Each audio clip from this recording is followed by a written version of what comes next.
Esto es gracias a la participación de las farmacias Centinela, a la implicación de los voluntarios, que además han reconocido a las farmacias y a los profesionales como agentes sanitarios más allá de lo que decíamos antes, nuestra labor de atención farmacéutica. Tanto nosotros como los usuarios nos hemos sentido útiles, y los usuarios además también merecen un especial reconocimiento por su implicación en la participación de este estudio. Esto es el podcast de la Fundación Caja Rural de León, Valladolid, Zamora. De Centinela hemos aprovechado la oportunidad de demostrar el potencial que tiene la red de farmacias. Escucha la carta, las conferencias, la voz de los premiados, el argumento del autor. Investigadores, médicos, científicos, historiadores, músicos, creadores de cultura y arte, intelectuales de diversas ramas se convierten en divulgadores de conocimiento a través de este podcast. Bienvenido. Me acompañan en la mesa don José Espinosa Navarro, farmacéutico en Puebla de Sanabria. A continuación, don Juan Prieto Corpas, que es el farmacéutico aquí en Zamora, en la Puerta de la Feria, y el presidente del Colegio de Farmacéuticos. Y José Luis Nájera García, que es el presidente de los farmacéuticos de Palencia, que ha participado en el estudio a través de la red Centinela. Todos son farmacéuticos y nos van a presentar un estudio que han realizado aquí en Castilla y León, que es puntero en España y que además ha tenido una trascendencia muy importante de cara, como dice el título, al estudio de seguridad y seroprevalencia en población vacunada de COVID-19 a través de la red de farmacias Centinela. La red de farmacias, como sabéis, son prácticamente pues como la Caja Rural. Estamos en innumerables pueblos de toda la provincia. Tenemos una red amplia y entonces a través de ahí pues ellos han hecho un estudio de la seroprevalencia de la vacuna del COVID-19 que lógicamente ahora nos explicarán, ha tenido, como decía, mucha importancia.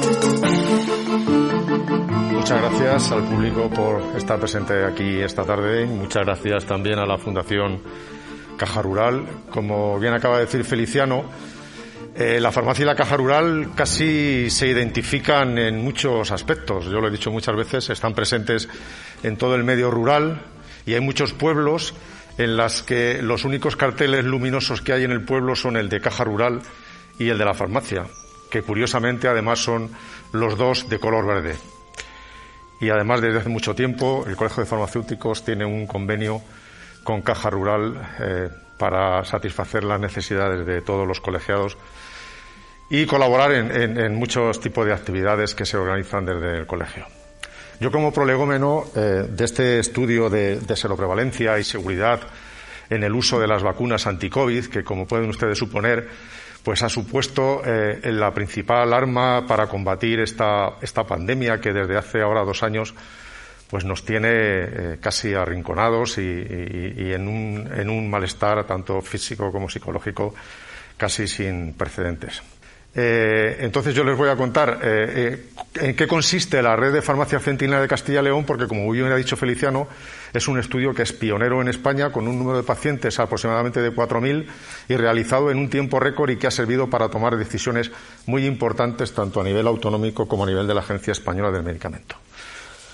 La red de farmacias Centinela de Castilla y León es un grupo de 155 oficinas de farmacia que trabajan de manera coordinada bajo un convenio que está bajo el paraguas tanto de la Dirección General de Salud Pública como del Consejo de Colegios Autonómicos de Farmacéuticos de Castilla y León, participando también el Centro Autonómico de Farmacovigilancia y el Centro de Estudios sobre la Seguridad de los Medicamentos de Castilla y León, un convenio que se firmó en el año 2015 y desde ese año 2015, ahora con 7 años, pues hemos desarrollado muchas labores importantes que poco a poco vamos a ir desgranando.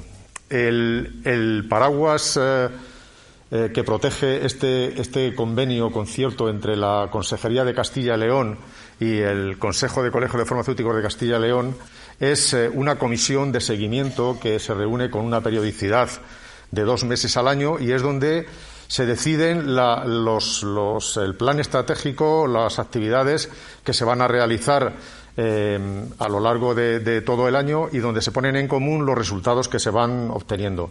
Está formada por la Dirección General de Salud Pública, por el Centro Autonómico de Farmacovigilancia y hay también una representación comunitaria. Nos encontramos en una sociedad en la que el envejecimiento hace que solo en el sistema sanitario se dispensen 1.000 millones de recetas en un año, con lo que pueden ustedes suponer lo que supone el control de tanto tipo de medicamentos en los pacientes. Solo en el sistema público, en un momento en el que, desde instancias con unos intereses económicos espurios, se tiende a la banalización en el uso y el concepto del medicamento en contra de la verdadera realidad de los tratamientos farmacológicos. Pues, como muy bien describió el farmacólogo inglés que tienen aquí fotografiado, que fue Premio Nobel de Medicina en 1988, James W. Black, los medicamentos son venenos útiles, dependientes de su dosis, describiendo así las dos caras invisibles del medicamento, cual Dios Jano, que poseen todos este tipo de medicamentos, capaces que, por un lado, de aliviar o curar enfermedades, pero también de causar daños, a veces, irreversibles. ¿Cuáles son ese tipo de daños que pueden provocar los medicamentos? Pues pueden ser o reacciones adversas a la utilización de ese medicamento o pueden ser errores de medicación. Las reacciones adversas son cualquier respuesta nociva a un medicamento y no intencionada. Y los errores de medicación pueden definirse como fallos no intencionados en el proceso de prescripción por parte del personal sanitario, de dispensación también por parte del personal sanitario, de administración de un medicamento bajo el control de un profesional sanitario o del ciudadano paciente que utiliza ese medicamento. Estos errores de medicación pueden producirse en distintas fases de la utilización del medicamento. Pueden provenir del propio medicamento porque tenga fallos en el etiquetado o de identificación, porque la dosificación no esté clara o sea incorrecta. Puede ocurrirse también en el proceso de prescripción del medicamento, en el proceso de dispensación en la oficina de farmacia o en el proceso de administración y uso por el propio paciente. La farmacia comunitaria, como establecimiento sanitario, está obligada por ley a llevar a cabo una información, el seguimiento y el control de los tratamientos que los pacientes retiran en la farmacia comunitaria y está obligada también a la detección de determinadas reacciones adversas. Es un establecimiento sanitario en el que se atisba que lo que es la seguridad de los medicamentos en los tratamientos supone una preocupación ya por parte de unos organismos internacionales, como pueden ser la Organización Mundial de la Salud o la Federación Internacional Farmacéutica, que ya a finales de los años 90 hicieron una declaración sobre estándares profesionales de atención farmacéutica y errores de medicación asociados a los medicamentos de prescripción, en la que reconoce que las políticas dirigidas a evitar riesgos son una parte de esencial importancia dentro de un escenario de mejora y control de calidad y que los farmacéuticos deben asumir el liderazgo en la prevención y erradicación de los errores de medicación, detectándolos, investigándolos y corrigiéndolos. El uso seguro y apropiado de los medicamentos es un aspecto importante en la optimización de resultados en la atención sanitaria, ya que tanto la incidencia como la severidad de los errores pueden ser reducidas drásticamente mediante la adopción de medidas sistemáticas para la prevención de dichos errores. A nivel internacional, como acabamos de decirles, existe una preocupación por los organismos internacionales para un uso seguro de los medicamentos. Pero a nivel nacional también existe una preocupación. Aquí, al lado en Salamanca y dependiente del Instituto de Biología del IMSS de la Universidad de Salamanca y del SACIL, está el Instituto para un Uso Seguro de Medicamentos, que es la delegación española de este organismo internacional en la que se canalizan las comunicaciones de todos los errores potenciales de medicación que se van conociendo para su tratamiento. Hay algunos estudios a nivel hospitalario y a nivel de atención primaria en el que se han descrito que Prácticamente la mitad de los errores asociados a problemas sanitarios, casi el 48%, están relacionados con un mal uso de los medicamentos. Pero no solo eso, sino que casi el 30%, un 28,5%, pueden ser fácilmente prevenibles con una correcta atención en el proceso de utilización de los medicamentos. Hay numerosos estudios en los que se analiza la frecuentación de los servicios de urgencia hospitalaria y en ellos se concluye que un 33% de esa frecuentación de urgencias hospitalarias, el 33% está relacionado con un mal uso de los medicamentos y que un 7,9% de los ingresos hospitalarios también está relacionado con problemas de un uso incorrecto de la medicación. Si tenemos en cuenta que cada ingreso hospitalario podría valorarse aproximadamente en unos 3.000 euros diarios, pues podemos fácilmente adivinar que evitar un mal uso de los medicamentos o favorecer un uso correcto, pues supone evitar costes importantes tanto en salud como en costes económicos. Hay también una preocupación autonómica, porque ya en diciembre del año 2009 se recoge un informe de actividades dirigidas a la prevención de errores de medicación en centros sanitarios de Castilla y León. Es decir, vemos que la preocupación por un uso correcto de los medicamentos y los problemas que pueden evitarse por su mal uso es una preocupación internacional, nacional y a nivel autonómico. ¿Cómo se recogen estos datos de farmacovigilancia y de errores de medicación? Pues hasta ahora, y desde que se crearon los servicios de farmacovigilancia ya por los años 60, cuando todos ustedes conocen el episodio de aquellos niños que nacían con un problema de focomelia por uso inadecuado de un medicamento, el Contergan, la talidomida famosa, entonces empezaron a crearse los servicios de farmacovigilancia y los datos se obtenían mediante la comunicación espontánea de los profesionales sanitarios. Lo que se ha demostrado con varios estudios, entre ellos el más importante, uno que se llama estudio BIFAP, es que la investigación en farmacoepidemiología y no ceñirse todo simplemente a la comunicación espontánea hace que los datos que se comuniquen y se manejen sean muchísimo más y tengan muchísima más utilidad. La investigación en farmacoepidemiología saca a la luz muchas reacciones adversas que en la notificación espontánea permanecen ocultas. La comunicación espontánea comunica casos graves que aparecen, pero son poco prevalentes, es decir, son pocos casos los que aparecen, mientras que si se hace una investigación farmacológica proactiva, farmacoepidemiológica, se descubren efectos secundarios, errores menos importantes, pero que son mucho más prevalentes. Por tanto, un reto que se plantea o que se nos plantea a nosotros es conocer cuáles son las estrategias más efectivas para mejorar la seguridad de la utilización de los medicamentos e incorporar estas a la práctica clínica habitual. Una de estas medidas, que implicaría desde luego a las autoridades sanitarias y a los colegios profesionales, sería la creación de centros regionales y nacionales de comunicación y registro de errores de medicación para analizar dichos errores de medicación, proponiendo y aplicando medidas correctoras, asumiendo además una función formativa. Y esto es exactamente lo que es la red de farmacias Centinela.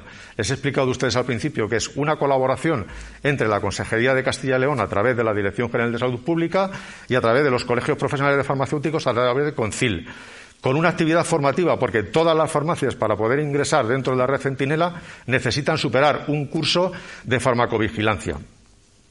¿Y en qué trabajamos la red de farmacias Centinela? Pues trabajamos fundamentalmente en farmacovigilancia, en detectar reacciones adversas de medicamentos, en detectar potenciales errores de medicación y en realizar estudios casi personalizados, estudios que se deciden desde la red Centinela sobre un tema para favorecer o para detectar cómo se está comportando ese grupo de medicamentos, qué reacciones adversas podemos encontrar o qué tipo de otras utilidades se les puede dar a este tipo de grupos de medicamentos. Para ello, lo que hacemos es detectar potenciales problemas, notificar al Centro Autonómico de Farmacovigilancia a través de una página web que está activa de la red de farmacias Centinela en el Consejo de Farmacéuticos de Castilla y León, En el Centro Autonómico de Farmacovigilancia se hace un análisis exhaustivo de todas las notificaciones que se reciben para ver si hay determinadas señales que pueden producir un efecto adverso de un medicamento que se tenga que comunicar a las autoridades sanitarias. ¿Y todo ello para qué? Todo ello para prevenir que esos errores de medicación o esos efectos secundarios que hasta entonces estaban ocultos, poder comunicarlos a los profesionales sanitarios para que se tengan en cuenta y evitarlos en lo sucesivo.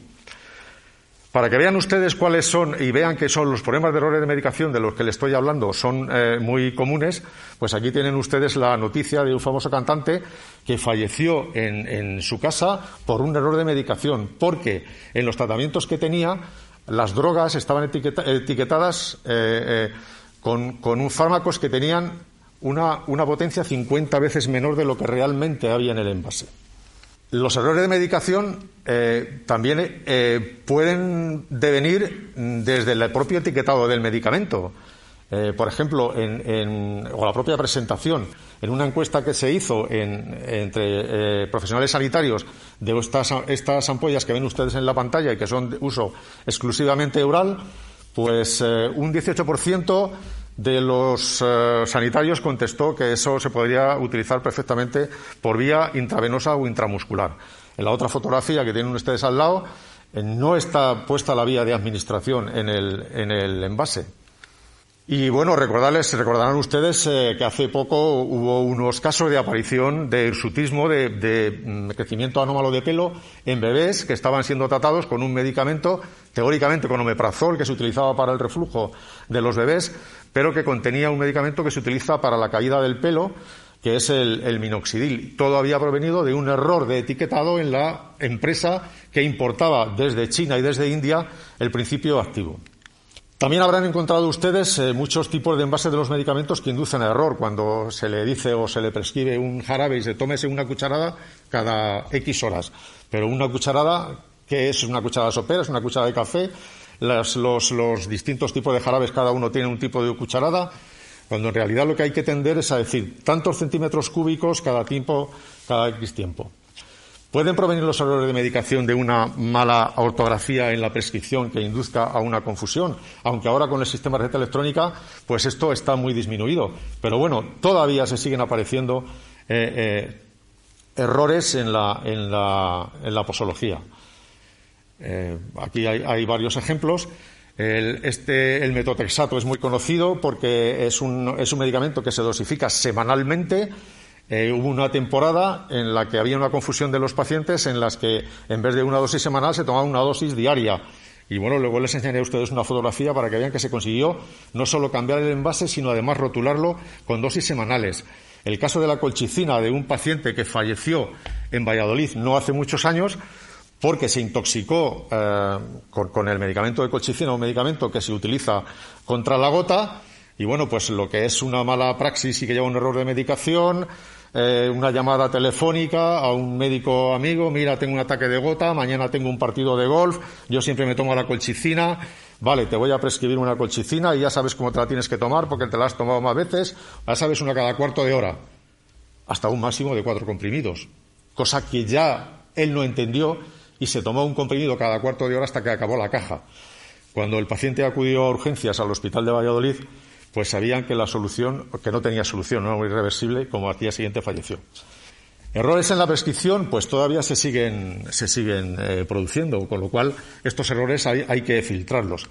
Lo que le decía a ustedes del metotrexato, evolucionó de un envase de cristal con comprimidos a una caja emblistada con comprimidos individuales en el que ya se rotula que esa dosis es una dosis semanal. Errores en la dispensación. Los farmacéuticos también podemos confundirnos si no presta la suficiente atención por una similitud en los envases, de apariencia en los envases. ¿Qué les voy a contar de los genéricos? Cuando hay un montón de medicamentos que tienen una similitud de presentación en el envase y ortográfica pues muy, muy parecida. Pero también errores en el paciente, y es donde hay que concienciar al paciente que tiene que ser muy cuidadoso con sus errores.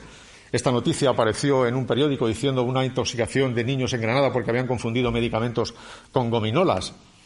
Los pacientes, nos encontramos con pacientes que ya tenemos una cierta edad y solemos estar polimedicados, con lo cual el error de confusión está aumentado está multiplicado exponencialmente. Por ejemplo, otra noticia en un diario, en un periódico en Navarra, en el que la mayoría de los ancianos, en una encuesta, se revela que no conocen los medicamentos por su nombre, sino que conocen los medicamentos por la apariencia de la caja o de los comprimidos. Si estamos en un mercado en el que la presentación de genéricos es tan amplia, pues podemos inferir que la posible confusión de un medicamento con otro es muy fácil si no se pone la suficiente atención, y hemos visto las malas consecuencias que puede traer. Si abrimos esta fotografía que les tengo ahí, podría corresponder perfectamente a cualquier botiquín de cualquier casa. Las notificaciones de reacciones adversas a los medicamentos, como siempre, se realizan a través de la tarjeta amarilla de la página web, como les he contado, del Consejo Autonómico, y van al Centro Autonómico de Farmacovigilancia. Y luego tenemos programas específicos que ya les contará con más detenimiento mi compañero Juan Prieto. Porque lo que trata de ser la red de farmacia Centinela es obtener una información complementaria del uso de los medicamentos a nivel comunitario y ser una red de respuesta rápida. Por eso, el grupo de las 155 oficinas de farmacia que componen la red Centinela está estadísticamente distribuido en toda la comunidad autónoma de Castilla y León para que los resultados que se extraigan de cualquier estudio, cualquier análisis proveniente de la red de farmacia Centinela sean aplicables a toda la población de Castilla y León. ¿Cuáles fueron los resultados de una vez formada la red Centinela, formados los farmacéuticos cuando se empezó a trabajar? Pues en el primer año de vida se analizó de que las notificaciones de reacciones adversas, el grupo de sanitarios que más reacciones adversas había comunicado ese año había sido el grupo de farmacéuticos, que por primera vez superaba a la parte de los médicos. Y comparado las reacciones adversas comunicadas desde la red Centinela, 155 oficinas de farmacia, con las 1.600 que hay en Castilla y León, las farmacias Centinela habían comunicado 84 reacciones adversas y el resto de farmacias habían comunicado simplemente 28. Pero es que además errores de medicación como los que les he contado a ustedes, dependientes de la presentación del medicamento o dependientes de la prescripción o la dispensación, se habían comunicado en el primer año 140, mientras que el resto de la farmacia no había comunicado ninguno. Se empezaron a hacer estudios de los que le dará cuenta Juan Prieto más detalladamente. Pues con una comparación del uso del anticoagulante más utilizado, que es el Sintrón, con los nuevos anticoagulantes de acción directa. Se hizo un estudio también de posibles interacciones entre medicamentos que utilizaban la misma vía de metabolización, estatinas y otros medicamentos para el corazón. Como les digo, lo del metotrexato, la colchicina, antidiabéticos nuevos, el estudio de las vacunas COVID, que ahora con más detalle les van a contar todo lo que se hizo en la oficina de farmacia cuando empezó el periodo pandémico. Y también organizamos todos los años, hasta que la pandemia lo interrumpió, una jornada de farmacovigilancia autonómica. Ya vamos por 4 ediciones. La segunda se celebró aquí en Zamora, y en todas ellas se ponen sobre la mesa y se analizan en unas conferencias muy interesantes, abiertas a todos los farmacéuticos, de problemas relacionados con los medicamentos, nuevas comunicaciones de farmacovigilancia y errores de medicación o resultados de los programas que se hayan hecho. Estamos en una sociedad en la que el consumo de medicamentos se va a seguir incrementando, dada el envejecimiento de la población. Por lo tanto, tenemos que ser cada vez más cuidadosos para evitar lo que les he contado al principio, el daño social, sanitario y económico que produce la mala utilización de los medicamentos cuando son fácilmente evitables, siempre que se ponga la atención adecuada para saber que estamos jugando, como les decía al principio, con medicamentos que no dejan de ser venenos dependientes de la dosis. Nuestro lema, y resumiendo cuál o qué es lo que hacemos en la red de farmacia Centinela, siempre les decimos a la red de farmacia Centinela: nosotros tenemos que estar alerta, tenemos que ser proactivos y trabajar para detectar reacciones adversas que no se han comunicado o que se han comunicado poco o que han pasado desapercibidas. Y las detectamos para comunicar a través del Centro Autonómico de Farmacovigilancia, donde se analizan. Comunicamos para analizar. Se analiza para esos resultados compartirlos. ¿Y compartirlos para qué? Para la función final, que es prevenir que esos errores se vuelvan a producir o se produzcan de manera recurrente. ¿Y cuál sería nuestro deseo? Pues si en la Comunidad de Castilla y León, con 9 provincias, 1.300 oficinas de farmacia, 1.600 contado con los botiquines, hemos sido capaces de hacer un estudio como el que le van a presentar, con la respuesta que ha tenido y la importancia que ha tenido a nivel nacional, ¿qué no haríamos con una red nacional intercomunicada en la que se trabajara de manera coordinada? Ese sería nuestro deseo. Bueno, después de haber escuchado a Pepe y que nos haya explicado lo que es nuestra red, voy a pasar un poquito por encima de algunas de las diapositivas que tengo preparadas porque ya os ha dado más información y me voy a detener en otras. Pero sí, lo que quiero agradecer es a todos ustedes que hayan venido, que dispongan de su tiempo para venir a escucharnos y que de verdad que les vamos a contar unos resultados que la verdad es que nos han sorprendido hasta nosotros mismos. Y lo primero que tengo que hacer, por supuesto, es agradecer a la Fundación Caja Rural, a la Caja Rural de Zamora y en especial a Feliciano Freire y a Cipriano García, porque su implicación desde el primer momento ha hecho posible que saquemos adelante este estudio. Bueno, las farmacias comunitarias, han dicho, somos establecimientos sanitarios con un profesional sanitario al frente, que son esenciales, que garantizan el acceso igualitario al medicamento a toda la población, con independencia de donde vivan, y que además ofrecen a la población confianza y conocimiento, muchas veces más allá de la labor que tenemos centrada en lo que tenemos que hacer, que es la atención farmacéutica. Y esto no quita de ser un gran logro social, que no tiene además parangón en el mundo. El sistema de red de farmacia que tenemos en España no lo hay en ningún otro sitio. Y que yo creo que merece la pena ser aprovechado, como vamos a ver. Y en especial, como ya se ha dicho, en una comunidad autónoma como la nuestra, amplia, dispersa, llena de pequeños núcleos de población, con gente que necesita mucha ayuda. Y cuanta más ayuda tengan, mejor. Porque además, a mí esto de que está ahora de moda de la España vaciada no me gusta nada. Nuestros pueblos están llenos de gente que necesitan ayuda. Eso de que están vacíos, eso es un invento de los de Madrid y de las grandes capitales. Además, como vemos, la mayor parte de las farmacias de nuestra comunidad están en la zona rural.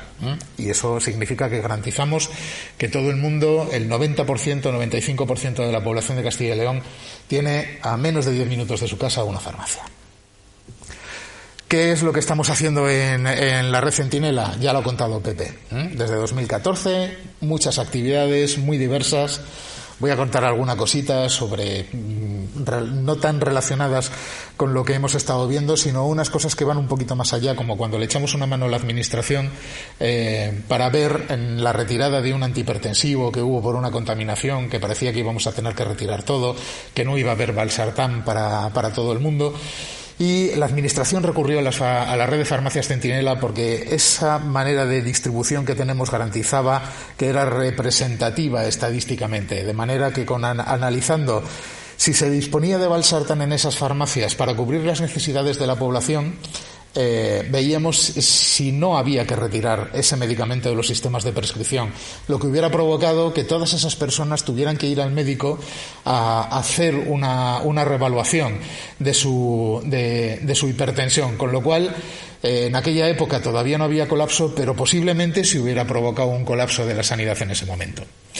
Es verdad que nos hemos convertido, como se ha dicho, en el colectivo que más reacciones adversas y que más errores de medicación comunicamos a través de la red y, bueno, somos fundamentales para seguir la seguridad de los medicamentos en la población general. Con esto llegamos a la situación de pandemia. ¿Y qué es lo que vimos? Que estábamos ante la mayor situación de emergencia sanitaria de los últimos 100 años. Y que además ha puesto a prueba a nuestro sistema sanitario. La ciencia y la investigación han jugado un papel fundamental en esta situación. Y la solución a la pandemia ha venido en forma de un medicamento que son las vacunas. Y que han logrado que cada ola que tuviéramos que afrontar es más sencilla de afrontar, o por lo menos hasta ahora sí lo vamos viendo. A pesar de esta seguridad y de la eficacia que han mostrado las vacunas, nos encontrábamos con que la población tenía dudas. Siempre han sido objeto de dudas, y tanto respecto a la seguridad de las vacunas como a cómo estaban funcionando. Los farmacéuticos, como expertos en el medicamento, vimos la necesidad de reforzar en todo lo posible la información que había y que estaba de manera continua surgiendo de cada una de las vacunas. Desde la red nos preguntamos qué más podíamos hacer para ayudar en estas dudas sobre seguridad y eficacia en el tiempo de las vacunas. Y lo queríamos hacer con rigor y con evidencia científica. ¿Qué es lo que hemos hecho? Seguramente todos nos acordamos de Araceli, aquella ancianita que fue la primera vacunada en España, y de cómo se ha planificado la vacunación en la población de España. Porque esto es un éxito. Es un éxito de organización. Aquí hay algunas personas que han estado implicadas en el logro de este éxito. Y yo creo fielmente que esto se estudiará en los libros de historia. Hemos conseguido vacunar al 90% de la población de Castilla y León en menos de un año. Todos tenían ya la pauta completa. En este proceso se han utilizado 4 tipos de vacunas, con diferentes protocolos de vacunación, que además eran diferentes para el caso de que el ciudadano hubiera tenido COVID o no lo hubiera tenido. ¿Qué teníamos ante nosotros? Teníamos la utilización de un medicamento nuevo en la práctica totalidad de la población, con una muestra absolutamente heterogénea en cuanto a inmunizaciones recibidas y el tiempo que transcurría entre las inmunizaciones. Bueno, pues vamos a trabajar. Se puede decir que este estudio, el origen de este estudio nace en la primera participación que hacemos las farmacias comunitarias en la campaña de gripe de 2020, en la que ya actuamos sobre más de 350.000 usuarios en las farmacias, con la importancia que tenía la vacunación en un año tan difícil, en un año tan complicado, en plena pandemia, sin vacunas todavía para la COVID. Reforzar la vacunación frente a gripe supondría no sobrecargar al sistema aún más. Desde un primer momento, los farmacéuticos estuvimos atentos a la seguridad de las siguientes vacunas que iban a llegar, que fueron las de la COVID-19. Y sobre todo pusimos una especial vigilancia en los centros sociosanitarios y en la campaña de vacunación que se iba a efectuar sobre el colectivo farmacéutico. Además, en este último caso, mayoritariamente con la vacuna de AstraZeneca. En estas primeras actuaciones, en especial con el colectivo farmacéutico, se obtuvieron más de 1.500 encuestas y reportamos más de 1.000 acontecimientos adversos. Pero es que además alguno de estos acontecimientos adversos luego ha sido objetivo de seguimiento específico, como ha podido ser la trombocitopenia, algunos trastornos cardiovasculares y también fuimos capaces de detectar dolores de cabeza muy intensos que tampoco aparecían muy claramente en las fichas técnicas. También se observó que la incidencia de todas las reacciones adversas se daba cuanto más joven era el paciente. Y además en este estudio también observamos que esta incidencia de RAM, de reacciones adversas, estaba directamente asociada a bajas laborales. Al recibir la tercera vacuna, la verdad es que se llegaron a recoger también más de 1.000 encuestas, aunque se notó una disminución de las notificaciones de reacciones adversas y también de las bajas laborales. Con todo lo que estábamos viendo, nos ratificábamos cada vez más en la necesidad de este estudio en población general sobre seguridad y seroprevalencia. No todas las personas respondían igual y se observaban diferencias entre los protocolos que merecían la pena ser observadas de una manera diferente. Esto es el marco general. Primero tuvimos una planificación con un diseño del estudio, después hicimos un trabajo de campo que registramos para luego poder analizar esos datos y ahora lo que estamos haciendo, igual que presentamos allá a las autoridades los resultados, se los tenemos también que contar a la sociedad. Hablo un poquito de lo que fue el diseño. Y en febrero de 2021, tras los resultados obtenidos en el colectivo farmacéutico, le pedimos una reunión a la Dirección General de Salud Pública y les pusimos nuestra intención de realizar un estudio en la población general de Castilla y León desde las farmacias comunitarias. El diseño que veremos en un momento se le planteó también para su autorización al Comité Ético de Investigación en Medicamentos, paso absolutamente necesario para cualquier estudio que implique a las dos partes, humanos y medicamentos. Ya en junio obtuvimos la autorización del comité y lo primero que hicimos, lo primero que habíamos que hacer, como ha dicho bien Pepe, era formar a los farmacéuticos que trabajaban en esas farmacias comunitarias. con un curso especialmente diseñado frente a las vacunas de COVID-19. Sus características, sus efectos, sus reacciones adversas en ficha técnica y además este cuestionario para la recogida de datos, así como el protocolo para la aleatorización de los participantes, también se incluyó en esta formación. Y, por supuesto, el manejo de los test serológicos que teníamos que hacer y todo esto, su registro en la base de datos de la que hablamos antes. Uno de los objetivos de este estudio, que lo teníamos claro, era generar evidencia que ayudara a tomar decisiones. ¿Quiénes toman decisiones sobre la vacunación en España? Pues las decisiones se toman desde la ponencia de vacunas, que depende del Consejo Interterritorial de Sanidad, de la Agencia Española del Medicamento y, en último lugar, del Ministerio de Sanidad. Pues lo que nos encontramos cuando le presentamos los datos de la primera oleada a la Dirección General de Salud Pública de Castilla y León fue que eran tan potentes que la entonces consejera esa misma tarde los llevó al Comité Interterritorial de Sanidad. Estos datos que nosotros sacamos recomendaban una segunda dosis a los pacientes a los que se había inoculado la vacuna de Janssen. Esto ratificó la decisión que ya iban a tomar en ese comité internacional de poner esa segunda dosis a los pacientes que habían inoculado con Janssen. O sea, ya estábamos siendo útiles. Pero es que a su vez, esa misma tarde, y a raíz de la intervención de la consejera en el comité interterritorial, recibimos una llamada de la directora de la Agencia Española del Medicamento. Querían conocer nuestros datos. En ambos casos, y a pesar de que el diseño del estudio se planteaba con un objetivo, con una separación entre la recogida de datos de las dos muestras diferente a la que hemos acabado tomando, nos pidieron que adelantáramos esa segunda recogida, que estaba planteada para enero, y la hicimos al final, en noviembre. Recogimos esos datos, por supuesto.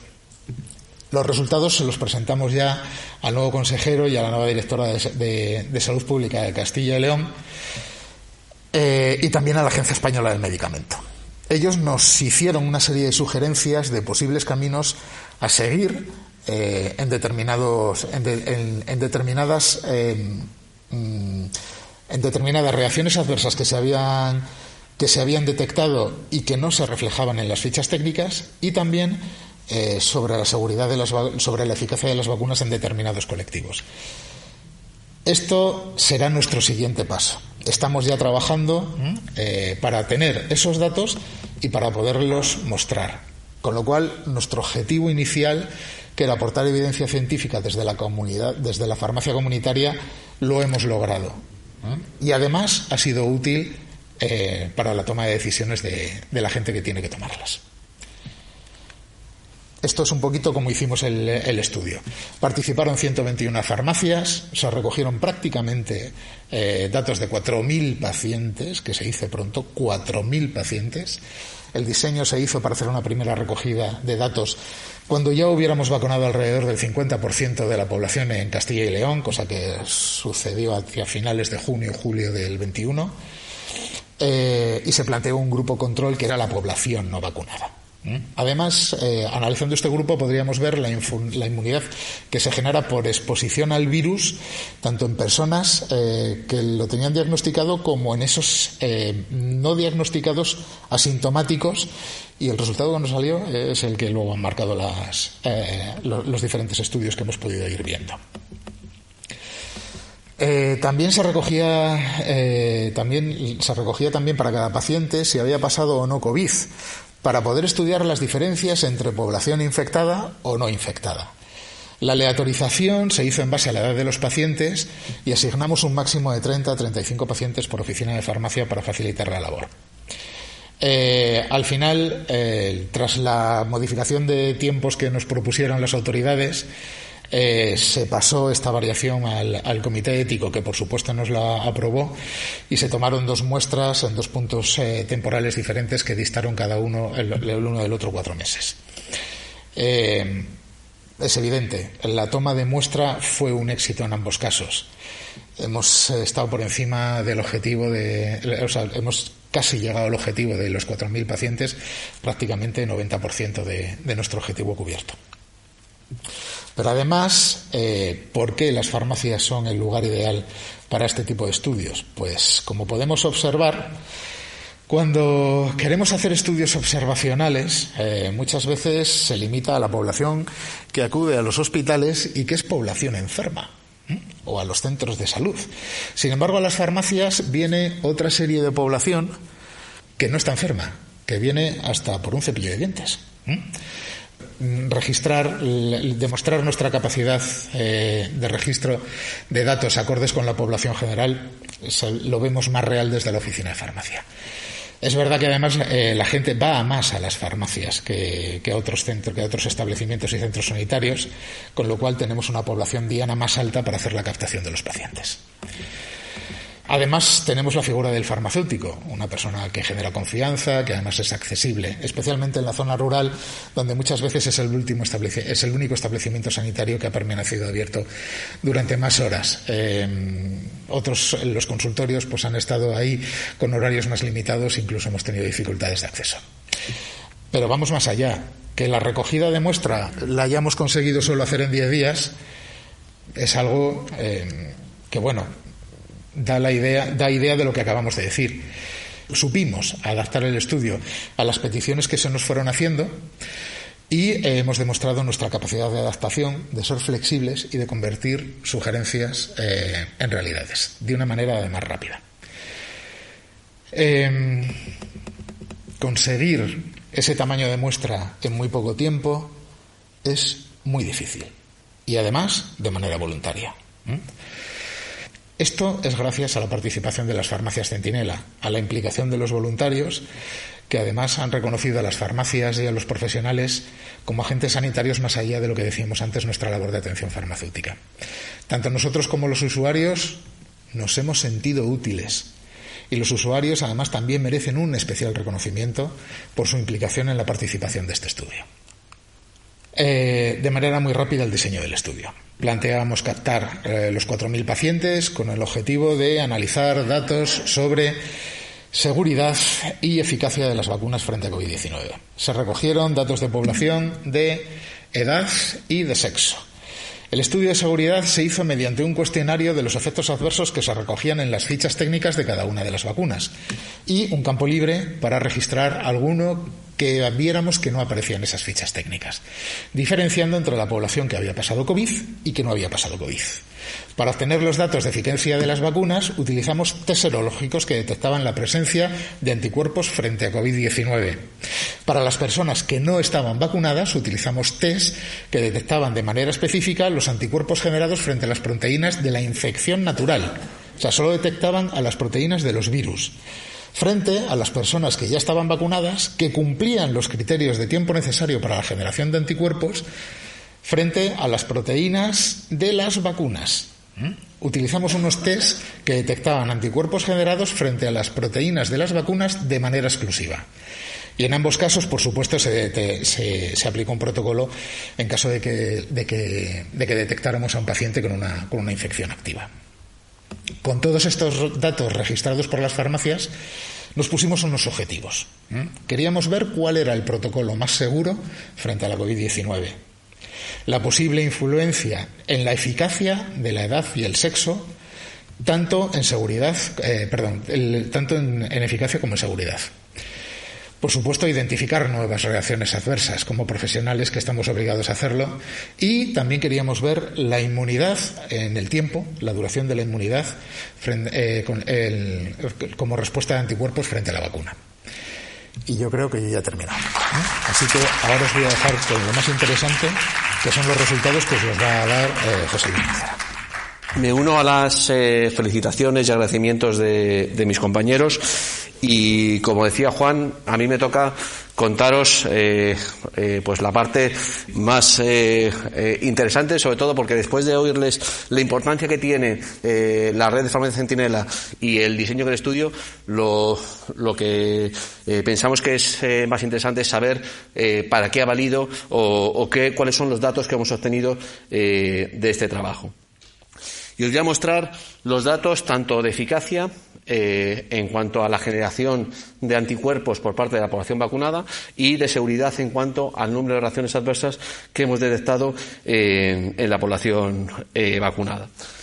Vale. De nuevo, quiero poner esta diapositiva que ya ha mostrado Juan, destacando la importancia que tiene la red, ¿no? Y cómo nuestra red de farmacias, ampliamente distribuida por todo nuestro territorio, es capaz de llegar a población sana. ¿Vale? Población, aprovechando que esta población acude a la oficina de farmacia a retirar o sus tratamientos o cualquiera de los servicios que ofrecemos desde la oficina de farmacia. ¿Vale? Y esto es algo muy importante porque lo que hace es que complementa otros estudios y otros diseños que están haciendo a través de los centros de salud y de los hospitales, ¿no?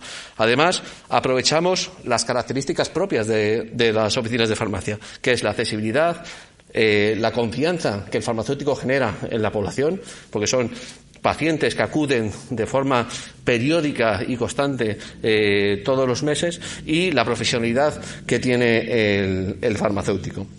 Y como os decía Juan, hemos mirado dos cosas, ¿vale? Por un lado, la seguridad de estas vacunas, ¿vale? Es un medicamento nuevo que por primera vez en la historia de la farmacología un medicamento se utiliza de forma masiva en toda la población, ¿vale? Y además el único criterio de selección es la edad, ¿vale? Es decir, si tienes 65 años, te toca en agosto y en 3 meses más tarde te toca la tercera dosis, y si tienes 30 años, pues te tocará 2 meses más tarde, ¿vale? Independientemente de las patologías previas que tengas, independientemente de los tratamientos, el resto de tratamientos que tengas o de tu situación sanitaria, ¿no? Y por eso era muy importante hacer ese seguimiento de qué es lo que está pasando en esos pacientes, si hay alguna reacción que no se haya detectado en los ensayos clínicos o que no se haya detectado en los análisis de farmacovigilancia de la Agencia Española del Medicamento.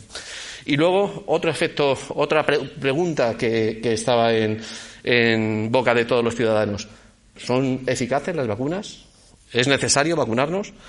¿Sirve para algo? Y entonces, sabéis que dentro de las vacunas hay 2 tipos de respuesta que se pueden generar, y una de ellas es la respuesta de anticuerpos, que lo que harían es neutralizar al virus para impedir que éste infecte de forma masiva en el paciente y nos genere un daño importante, ¿no? Y bueno, y estos son los resultados que hemos tenido, ¿vale? Hemos captado, como decía Juan, casi 4.000 pacientes, 3.875 en 2 fases. La primera fase se realizó entre el 19 de julio y el 29 de julio, es decir, en 10 días captamos 1.652 ciudadanos que acudieron a la oficina de farmacia. Y elegimos julio porque era el momento en el que el 50% de la población en Castilla y León estaba vacunada, y eso tenía 2 ventajas. Primero, porque iba a ser fácil que cuando acudiesen a la farmacia encontrásemos población vacunada donde pudiésemos hacer el estudio, y también población aún no vacunada, donde pudiésemos utilizarlo como grupo control. Y en una segunda fase, 4 meses después, para ver la duración de esa respuesta, ¿no? Sobre todo cómo va evolucionando esa respuesta a lo largo del tiempo, ¿vale? Y por eso en noviembre, finales de noviembre, 26 de noviembre y hasta el 3 de diciembre, hicimos la segunda captación de los pacientes, recogiendo más de 2.210 pacientes. Y ahí tenéis un poco la distribución, ¿vale? Nos contaba Juan que el proceso de vacunación es un hito histórico, que, como decía, se estudiará en los libros de historia como un procedimiento de coordinación y cooperación entre profesionales sanitarios y de una gran cooperación por parte de los ciudadanos, que hemos acudido de forma masiva a vacunarnos, lo que no solamente nos protege a nosotros mismos, sino que también nos protege a toda la sociedad. Y como podéis ver, teníamos 4 protocolos o vacunas diferentes que estaban autorizadas en España, y cada paciente tenía un protocolo de vacunación distinto. Tendríamos pacientes que se habían vacunado con Pfizer, principalmente los pacientes más mayores. Teníamos pacientes que se habían vacunado con AstraZeneca, con Pfizer, con Moderna, con Janssen. Teníamos pacientes que habían pasado previamente el COVID o no habían pasado previamente el COVID, ¿vale? Y eso también veíamos que eso también iba a influir en la respuesta y que a veces había que seguir. Y había pacientes que tenían ya la pauta completa cuando hicimos el estudio y otros que todavía no habían completado la fase. Por lo tanto, todos esos factores podrían influir tanto en la seguridad como en la eficacia, y eso es lo que hemos estado analizando. En términos generales, lo que podemos decir, y lo hemos resumido mucho todos los datos para que facilitar la comprensión, es que, en términos generales, las vacunas tienen una alta efectividad, ¿vale? Superior al 85% de los pacientes vacunados generan anticuerpos específicos frente al COVID. ¿Vale? Y eso contrasta con el 4% de pacientes positivos para el COVID en la población no vacunada y que correspondería a pacientes que han pasado el COVID de forma asintomática y, por lo tanto, no han sido diagnosticados de COVID, ¿vale? Y que coincide con los datos que tiene la Consejería de Sanidad sobre población asintomática que ha pasado la enfermedad. Sin embargo, este alto porcentaje, lo que hemos visto es que existen determinados factores que pueden influir en la respuesta específica de la respuesta inmunológica generada o en la respuesta de anticuerpos generada. Y entre esos factores pues está el protocolo de inmunización utilizado, es decir, qué vacuna han puesto a cada ciudadano, si le han puesto Pfizer, Moderna, Janssen o AstraZeneca, la exposición al COVID, si ha pasado previamente la enfermedad. Eso también influye en la respuesta y, sobre todo, en la duración de la respuesta. La edad que tiene el paciente también influye en esa respuesta, y luego el tiempo que ha pasado desde que recibió la última dosis de la vacuna o desde que se expuso por última vez al virus. Vamos a ver un poco más en detalle cómo esos factores influyen en la respuesta. Si analizamos el tipo de vacuna utilizado y la exposición al virus, lo que observamos es que aquellos pacientes que han pasado la enfermedad, aquellos pacientes que pasaron el COVID, esa infección natural del COVID ha servido como una dosis de refuerzo de la respuesta inmunológica. Es decir, se ha potenciado la respuesta y, de hecho, en todos los pacientes, independientemente de la vacuna que les hayan puesto, en estos pacientes todos tienen una respuesta muy alta, superior al 80%, ¿vale? Y superior al 97% si nos vamos a pacientes vacunados con Pfizer, Moderna o AstraZeneca, ¿vale? Sin embargo, cuando nos vamos a pacientes que no han pasado el COVID, vemos que el tipo de protocolo de vacunación sí que influye de forma importante. Ya nos decía Juan que ya en la primera fase habíamos detectado que una única inmunización con Janssen, rápidamente la respuesta disminuía de forma significativa y que teníamos más del 50% de los pacientes que no eran capaces de generar anticuerpos frente al COVID. Aquí lo que observamos en la segunda fase es, de nuevo, volvemos a observar esa bajada en la respuesta de los pacientes vacunados con Janssen, y también lo observamos en los pacientes vacunados con 2 dosis de AstraZeneca, ¿vale? Y, sin embargo, los pacientes vacunados con vacunas como Pfizer o con Moderna se mantiene por encima del 90%, incluso aunque no hayan pasado la enfermedad, ¿vale? Y otro aspecto importante es que algunas de las reacciones adversas que se generaron o que se notificaron con algunas vacunas, como por ejemplo AstraZeneca, como esa trombocitopenia de la que nos hablaba Juan, pues eso provocó que se dejase de vacunar con esas vacunas, porque existían otras alternativas que podían ser más seguras, ¿no?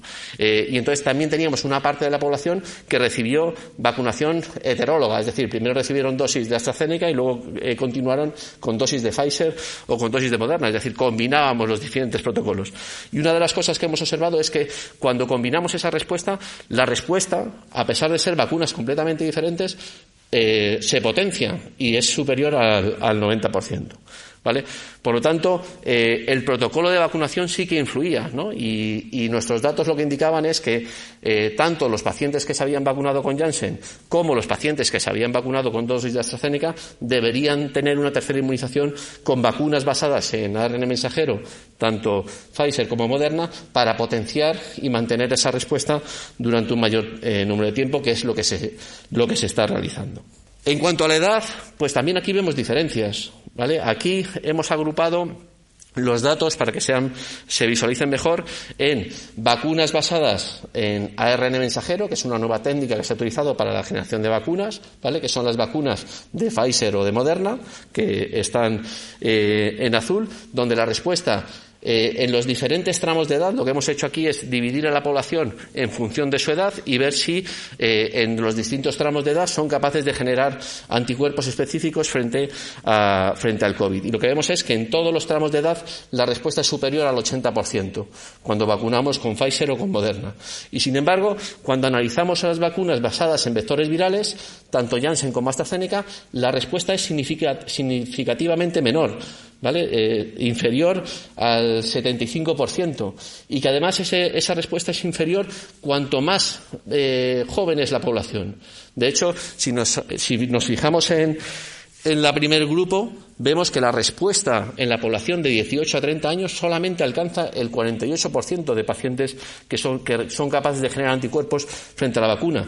Y esto, además, contrasta con los datos de seguridad, que es justamente esa población más joven la que más reacciones adversas notifica, o por lo menos nos dice que tiene, ¿no? Lo que no sabemos es si esa baja reactogenicidad puede ser provocada porque estas vacunas son menos eficaces en cuanto a la generación de anticuerpos, o si podría ser derivado a la respuesta que se genera frente al propio vector que inutilizaría parte de la segunda dosis que administramos cuando se administran dosis repetidas de estas vacunas.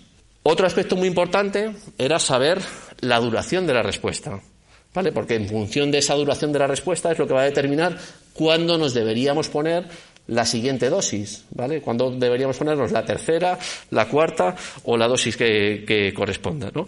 Y de nuevo aquí lo que analizamos fue la respuesta en función de si los pacientes que habían pasado el COVID y aquellos pacientes que no habían pasado el COVID. Lo que observamos es que en aquellos pacientes que han pasado el COVID,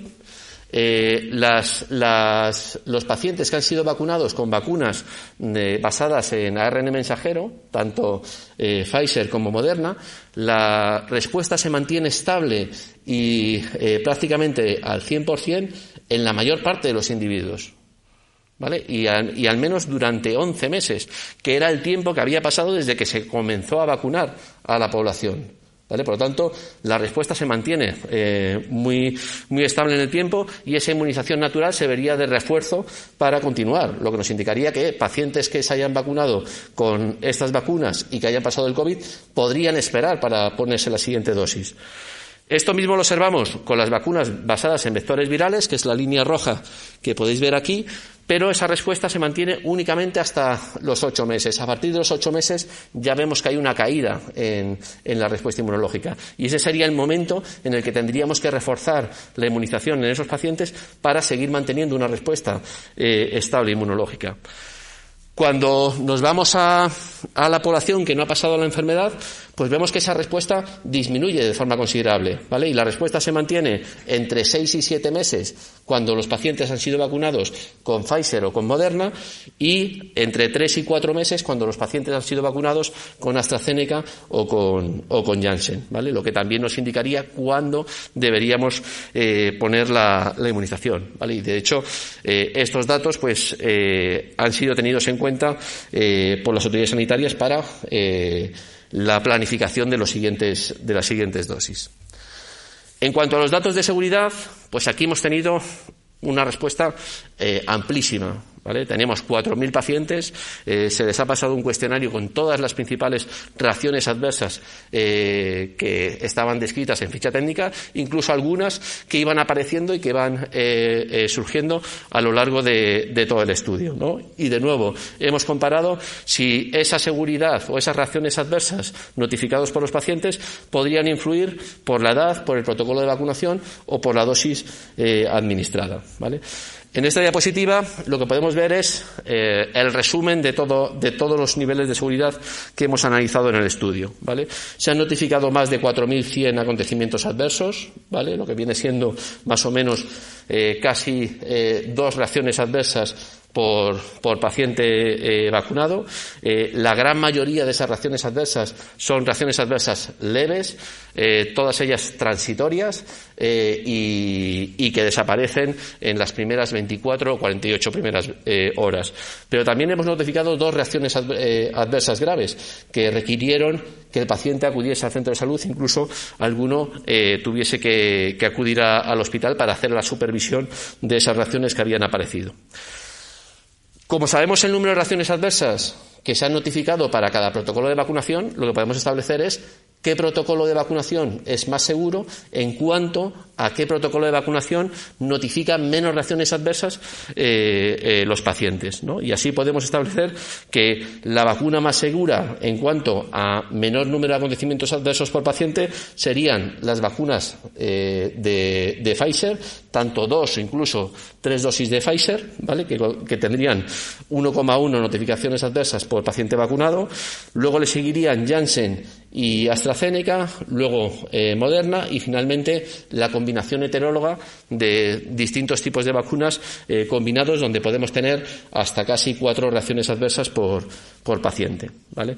Al igual que nos ocurría con la eficacia, donde veíamos que la edad o el protocolo de vacunación podría influir en la respuesta inmunológica, también hemos observado que la edad también influye en esas reacciones adversas, ¿vale? Y por lo tanto, nuestros datos indican que el hecho de ser mujer o mujer joven son las personas que presentan mayor riesgo de notificar una reacción adversa, ¿vale?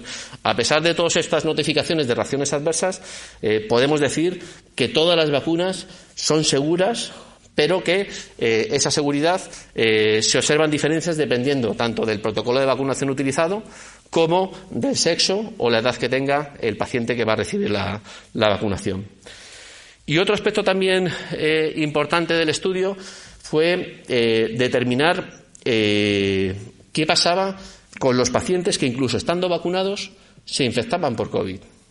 ¿Vale? Es decir, la respuesta inmunológica que se generaba, esa respuesta de anticuerpos, no era suficiente para prevenir completamente la infección. Y entonces pacientes vacunados podían infectarse, ¿vale? Lo que hemos analizado es si alguno de los síntomas característicos de la infección por COVID podían verse atenuados por el hecho de haber estado previamente vacunados, ¿no? Sabéis que los pacientes, cuando nos infectamos de COVID, tenemos una sintomatología muy característica, ¿vale? Donde a lo mejor la más conocida es la pérdida de olfato o la dificultad para respirar, y lo que analizamos fue comparando pacientes que no se han vacunado, que han pasado el COVID, con pacientes que se han vacunado y que han pasado el COVID, ver qué síntomas se mantienen y qué síntomas desaparecerían o tienen menos riesgo de producirse. Y ahí lo que hemos visto es que síntomas como la tos seca, la congestión, la disnea o la dificultad que tiene el paciente para respirar, la erupción cutánea o problemas de reacciones en la piel o la diarrea son síntomas que normalmente no se producen cuando un paciente tiene COVID y previamente ha recibido la vacuna. Y por lo tanto esos serían efectos protectores de las vacunas sobre una infección por COVID. Y por eso muchos de los pacientes pasan la enfermedad después de vacunados, aunque se infecten de una forma mucho más liviana. También hemos visto que había factores o acontecimientos que ocurrían de forma más reiterada o más asiduamente en aquellos pacientes que se vacunaban y que no aparecían en la población que no estaban vacunada, ¿vale? Que serían los efectos o los síntomas que estarían directamente asociados a la inoculación de las vacunas, ¿vale? Y ahí es donde aparece, pues seguramente que todos los que estamos aquí hemos estado vacunados, y muchas de las reacciones adversas que seguramente muchos hemos sufrido, como es la astenia o el cansancio después de la vacunación, la fiebre o la febrícula, los escalofríos, el dolor muscular, las cefaleas o mialgias, ¿vale? Todos ellos síntomas transitorios ya definidos en las fichas técnicas y que desaparecen en las primeras 24 o 48 horas y que serían acontecimientos adversos asociados al uso de las vacunas.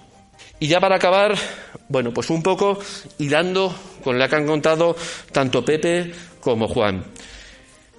Independientemente de los datos y resultados que hemos tenido en este estudio, a través de la red de Farmacia Centinela, los datos lo que demuestran es la capacidad de la red de farmacias para obtener evidencia, para obtener información que puede ser útil para el sistema sanitario, útil para los ciudadanos, porque aprovechamos las características propias de la red, que es esa cercanía, esa accesibilidad y esa confianza que la población tiene en su farmacéutico. Y por lo tanto, si establecemos una colaboración con la Administración y con las autoridades sanitarias, podemos convertir a la red de farmacias en una red de respuesta rápida, que dé soluciones y solvente las dudas que podamos tener relacionadas con un medicamento, como pueden ser las vacunas, ¿vale? Y resuelva dudas o aporte evidencia o datos que ayude a la toma de decisiones y que además contribuya a mejorar la salud de los ciudadanos. Dicen que tiempos de crisis son tiempos de oportunidades y creo que en esta ocasión y a través de estudios como el que hemos hecho a través de Centinela hemos aprovechado la oportunidad de demostrar el potencial que tiene la red de farmacias. Decía Pepe lo importante que sería poder hacer una red nacional. Os estamos presentando datos realizados en Castilla y León a través de 121 farmacias. Imaginaos la cantidad de evidencia de datos que podíamos tener si utilizásemos las 1.600 farmacias que hay en Castilla y León o las más de 22.000 que hay en todo el territorio nacional.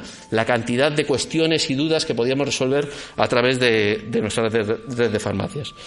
Y para terminar, pues bueno, agradecer lógicamente a la Federación de Cajas Rurales de Castilla y León por su financiación y a Cofares por la financiación de parte del estudio. Lógicamente agradecer a los 3.875 voluntarios participantes que han sido los auténticos protagonistas de este estudio. La profesionalidad de las 121 farmacias participantes con los más de 300 farmacéuticos centinelas que trabajan en ellas, que han sido los que han llevado a cabo este estudio. A la Consejería de Sanidad de la Junta de Castilla y León por confiar en la farmacia para llevar a cabo y al Consejo de Colegios Farmacéuticos de Castilla y León por llevarlo a cabo. Y además quiero hacer una mención especial a la comisión de la red de farmacias Centinela y especificar sobre todo el trabajo en equipo que componen personas como Carlos Cerceño, Juan Prieto, José Espinosa o la doctora María Sainz o Juan Gil, que son los grandes diseñadores y analistas de todos los resultados que hemos obtenido. Y muchísimas gracias a todos por vuestra atención. Muchísimas gracias a los tres.